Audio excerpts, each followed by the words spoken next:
अगर आप भी चाहते हैं बिट्टू मलंगिया इंटरटेनमेंट का ऑडियो वीडियो सबसे पहले आप तक पहुंचे, तो लाल बटन को दबाकर चैनल को सब्सक्राइब करें और बेल आइकन दबाना ना भूलें।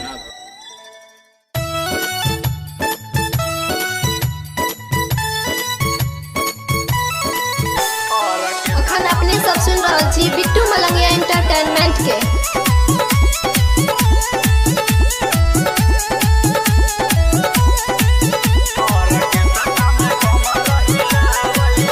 हमरा महल के छोटा की बहिनिया यार केसटा में कमर हिलाबै छै।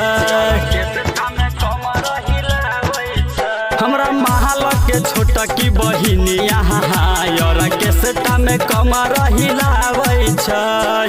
डीजे वाला सुनय नलरा को, डीजे वाला सुनय नलरा को, प्रेम के गाना बजाबै छै। हमरा महल के छोटा की बहिनिया यार केसटा में कमर हिलाबै छै, और केसटा में कमर हिलाबै छै।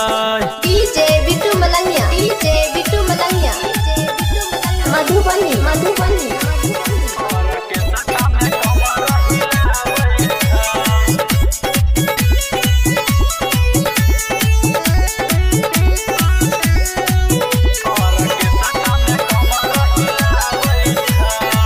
जे कहै छै दिल के बतिया, मन से खूबे गरिया होइ छै।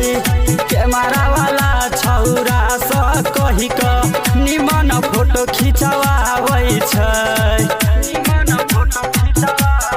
हाँ जे कहै छै दिल के बतिया, मन से खूबे गरिया होइ छै।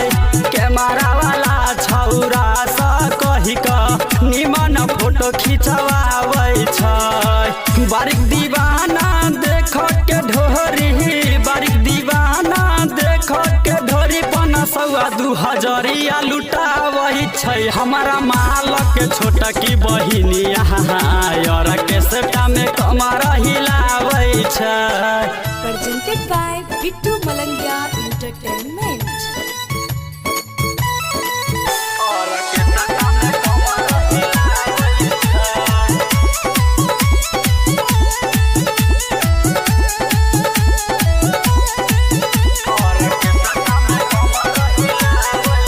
छोटू राजा बिछही ने छौगे, तोहारा चलते प्लास्टिक के बोरा। माजा मारत राइटर संजय, भरत धनिया तोहके कोरा। हाँ हाँ छोटू राजा बिछही ने छौगे, तोहारा चलते प्लास्टिक के बोरा। माजा मारत राइटर संजय, धरत धनिया तोहके कोरा। प्रेम दीवाना कहै छ बतिया, प्रेम दीवाना कहै छ बतिया, लहंगा किया उठाबै छै। हमारा माल के छोटा की बहिनिया यार केसटा में कमर हिलाबै छै।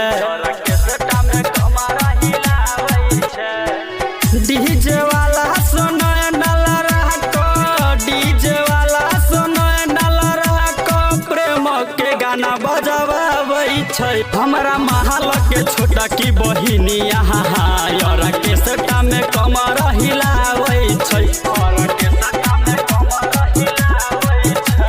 Presented by Bittu Malangiya Entertainment.